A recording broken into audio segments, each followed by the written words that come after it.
right, so we're going to start day 2 of the third 9 weeks benchmark review. And this lesson today is going to cover thesis and all of the question stems that relate to the thesis. So, Gage, can you tell us what is the thesis in literature? A thesis in literature is a central idea or message that the author wants the reader to take away from the text. All right, and then what is the thesis for a written essay, Connor? Thesis for a written essay is a fresh idea or opinion that can be based on facts or evidence taken from the story, poem, or play discussed in the literary analysis. Okay, great. So this is the type of question you're going to determine when you see what is a thesis. It's going to ask you which would be the best thesis statement for an essay about this passage. So you think about, again, what is the central message, not what it's about, but what is the author trying to prove. All right, so read the question stem for me, Gracie. I want Martha to read A, Gracie read B, and Martha read C again. And then I'm going to ask that, I'll read Lila, can you read the passage for us? Sure. Okay, go ahead and ask the question, Gracie. Which sentence would be the best thesis statement for an essay about the effect of the stage directions in this passage? A. Juliet wants to be prepared to take her own life if the mixture does not work. B. Juliet is preparing to kill the friar if he had planned to poison Juliet. C. Juliet will be prepared to kill anyone who tries to make her marry tomorrow morning. I'll call them back again to comfort me. Nurse, what should she do here? My dismal scene, I needs must act alone. Come, Vile. What if this mixture does not work at all? Shall I be married then tomorrow morning? No, no, this shall forbid it. Lie thou there. Shoot. What if it be a poison which the friar subtly hath ministered to have me dead? All right, and what are you writing a thesis about, the passage or the stage directions? The stage directions. And what did the stage directions say, Peyton? Lays down a dagger. So take a minute and look at that and choose your answer in your mind. And then I'm going to give you a chance to submit your answer. All right. All right, so A was the best answer. Juliet wants to be prepared to take her own life. And we can see that because the stage directions come right after her considering what if this doesn't work. And then she says, oh, will I be married tomorrow? Oh, no. This shall forbid it. So she doesn't say this dagger or me stabbing myself shall forbid it. She simply said this, lie thou there. And then the stage directions give us that hint. She lays down a dagger. So we should be able to conclude that she's worried about. We don't have any indication that she's preparing to kill the friar or kill anybody that tries to stop her plan. That's kind of going outside the lines. You're reading between the lines, but not going way in left field. All right, so the thesis also involves those types of question stems that ask what does the author imply or what is being implied by the character's actions. You have to draw inferences. So the question may not say anything about you drawing an inference or inferring, but that's what you're doing. You have to draw an inference or draw a conclusion to find out what the author is implying. In order to determine what an author is implying, the reader must do what two things, Gracie? The reader must infer a logical guess or judgment about the text, look for what's not there, read between the lines. What is the author saying without saying it explicitly? What is the author saying without saying it? Okay, so you're looking between the lines. Don't go way off in left field, but you're looking between the lines. And so the thesis involves those question stems. What is the author implying? Let's practice. Here you have, and there are some typos here, you all. You know I make these videos in the middle of the night, so just pardon me. But here you have the scene with Balthasar and Romeo. Romeo, can you be Romeo, please, Gage? And Connor, will you be Balthasar? Now the question asks, what does the comment to the audience, because remember that's what an aside is, when a character turns to the audience and says something. What is this comment to the audience implying by Balthasar? A, is he lying to Romeo because he's angry with him? B, does he want to keep watch in case Romeo does not go through with this plan? Or C, does Balthasar intend to carry out the plan for Romeo in case something goes wrong? What can we conclude, or what is this comment implying? Go ahead and read the passage, please. I will be gone, sir, and not trouble you.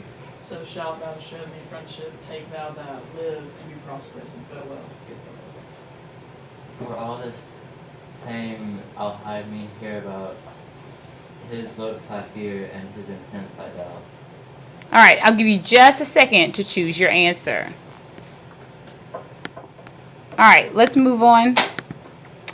And we see the best answer is B. Okay, he wants to keep watch in case Romeo doesn't go through with his plan. And he simply says, his looks I fear, his intent I doubt. So he says, all the same, I'll hide. And that's all we really hear him say. We can draw the conclusion that he's simply going to keep watch. Okay, it doesn't say anything about he's going to carry out the plan for Romeo. I don't know that we have any hints that lead to that, nor that he's angry with Romeo. So A and C don't work here. The thesis also has to do with those question stems that ask you which item, if deleted, would have the least effect to the overall meaning of the passage. So what should we do when determining this, Martha? When determining this type of question, what should we do? Look for the multiple choice item that expresses information that is repeated in different words within the passage. Class, let's read that one together because this is the one you're going to probably apply most. Everybody, what must you first do? Look for the multiple choice item that expresses information that is repeated in different words within the passage. That's probably going to be your goal for strategy, okay? Most of your passages are like that. But if that doesn't work, then you go for number 2, which is what, Martha? If number 1 does not apply, look for the multiple choice item that is the least relative to the thesis or central message of the passage. Very good. So then you look for what's the least relevant or relative, and either way, you're probably going to go with number 1 because all information is, unless it's totally off, and you're not going to have any that are obviously not the correct answer. So go with what you see repeated in the passage. Let's practice that. Which sentence, if deleted, will have the least effect to the rest of the passage? All right. So I'd like you, Gage, if you read the question read the question again in A. Connor read B. Gracie read C, and Lila read D. Nice and loudly. Which sentence, if deleted, would have the least effect on the rest of the passage? A. We had an ordinary neighborhood. B. We stopped pedaling and straddled our bikes. C. It ran straight and flat as a ruler. D. One bright summer Saturday, a white car appeared at the far end of our street and glided toward us. All right, so I'm going to read the passage again. You look for which of those 4 sentences are said in a different way. That's the one we can delete because the information is still in the passage, okay?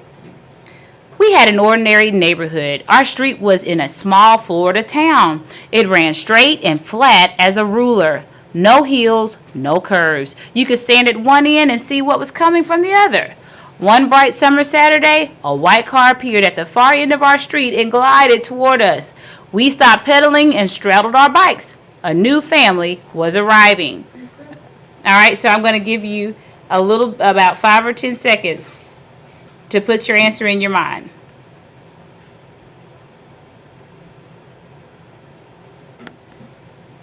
We have going on. All right, so the thesis here, Got that right. this question, which would be deleted without changing the meaning of the passage, is C. It ran straight and flat as a ruler. Look at it.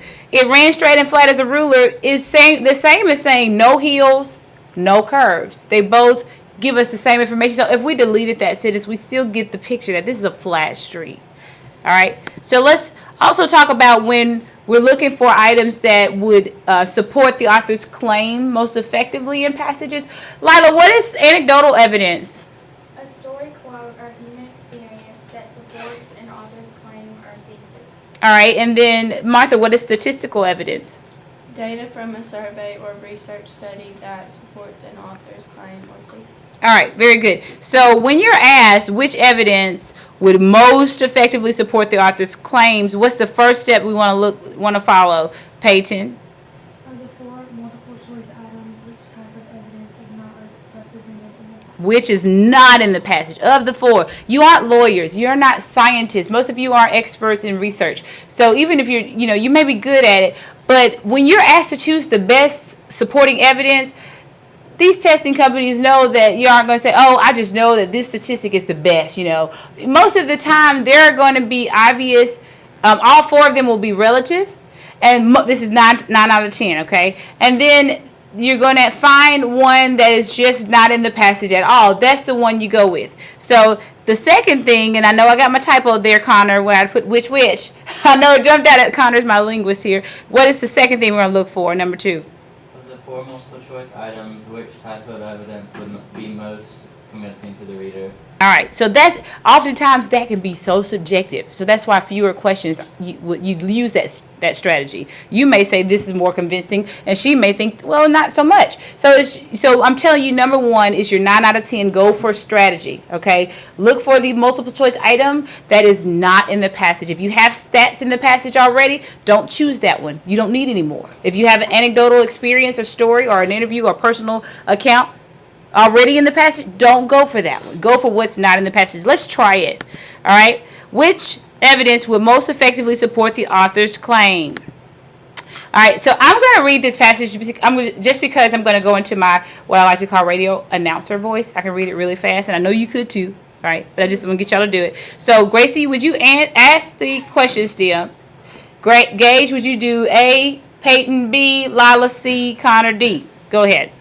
Which evidence would most effectively support the author's claim? A statistic showing how high the temperature can climb in Death Valley. B, a report from an author who is knowledgeable on the topic. C, a personal account given by a person who visited Death Valley. D, a news journal describing the conditions of Death Valley. All right. So you're looking for if this passage already has a statistic, if it already has a report, if it already has a personal account, or if it already has a news journal. If you find that it has that, you don't go with it. You don't need any more. Choose the one that's not there. Here we go. Death Valley in southeastern California is the hottest, driest place in North America and one of the hottest places known in the world. One authority wrote that the highest temperature ever recorded in Death Valley was 134 degrees Fahrenheit, and the temperature routinely reaches 115 in July. Parts of Death Valley receive fewer than 2 inches of rain in an entire year. This extremely low rainfall is caused by the rain shadow effect. Death Valley National Park is 3,367,628 acres surrounding mountains.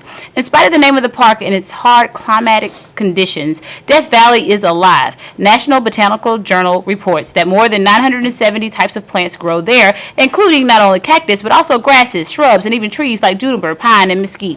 Most of the trees grow in the mountains where the air is cooler and there is more water. Choose your answer in your mind. The best answer is C, people.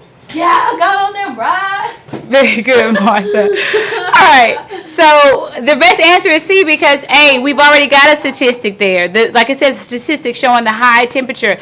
It says there the highest temperature ever was 134 degrees Fahrenheit. We've got a report from an author who is knowledgeable on the topic. It says one authority wrote, okay? And so he's an expert on the topic. He's an authority or someone who's knowledgeable. And then we also have a news journal there, the National Botanical Journal. Okay, reports that more than. So we've got all 3 of these. The only one that's not there is what, class? A personal account given by a person who visited Death Valley. A personal account. Yes, I know the article and is not supposed to be there. That's another typo. Excuse me. Very good. So a personal account is the only one that's not there. Moving on. And this is the question stem that a lot of us have trouble with, right? Which would be the best thesis for an essay opposing this passage. So what's the first thing we have to figure out, Gracie?